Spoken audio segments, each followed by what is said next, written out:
എന്തുകൊണ്ടാണ് മഴക്കാലങ്ങളിൽ പ്രിന്ററുകളിൽ paper jam അതുപോലെ copy quality പ്രശ്നങ്ങൾ വരാൻ കാരണം? മഴക്കാലങ്ങളിൽ പൊതുവെ അന്തരീക്ഷത്തിലെ മോയ്സ്ചർ കണ്ടന്റ് കൂടുതലായതുകൊണ്ട് നമ്മൾ പ്രിന്ററുകൾ ഉപയോഗിക്കുന്ന പേപ്പറുകൾ മോയ്സ്ചർ അബ്സോർബ് ചെയ്യുന്നത് മൂലം ഈ പ്രിന്ററുകളിൽ ഈ മോയ്സ്ചർ കയറുകയും പ്രിന്റിംഗ് ക്വാളിറ്റിയും അതുപോലെ പേപ്പർ ജാമിങ്ങും കൂടാനും സാധ്യതയുണ്ട്.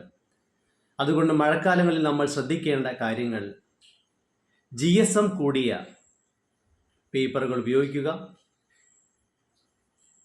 അശ്രദ്ധമായി പേപ്പറുകൾ വലിച്ചിടാതെ എയർ ടൈറ്റ് കണ്ടെയ്നറുകളിൽ വയ്ക്കുക, അതുപോലെ ബൾബ് വെച്ച് ഹീറ്റ് നൽകാൻ പറ്റുന്ന ബോക്സുകളിൽ പേപ്പറുകൾ ഷഫിൾ ചെയ്തിടുക, അതുപോലെ എയർ വെന്റിലേഷനുള്ള റൂമുകളിൽ പ്രിന്റർ വയ്ക്കുക. ഇത്രയും കാര്യങ്ങൾ നമ്മൾ മഴക്കാലങ്ങളിൽ ശ്രദ്ധിച്ചു കഴിഞ്ഞാൽ ഒരുവിധ മഴക്കാലത്ത് പ്രിന്ററുകളിൽ വരുന്ന പ്രശ്നങ്ങൾ പരിഹരിക്കാൻ കഴിയും. തുടർന്നും ഇത്തരം വീഡിയോകൾക്ക് ബന്ധപ്പെടുക. എൻ്റെ പേര് Harish, active systems Malappuram. Thank you.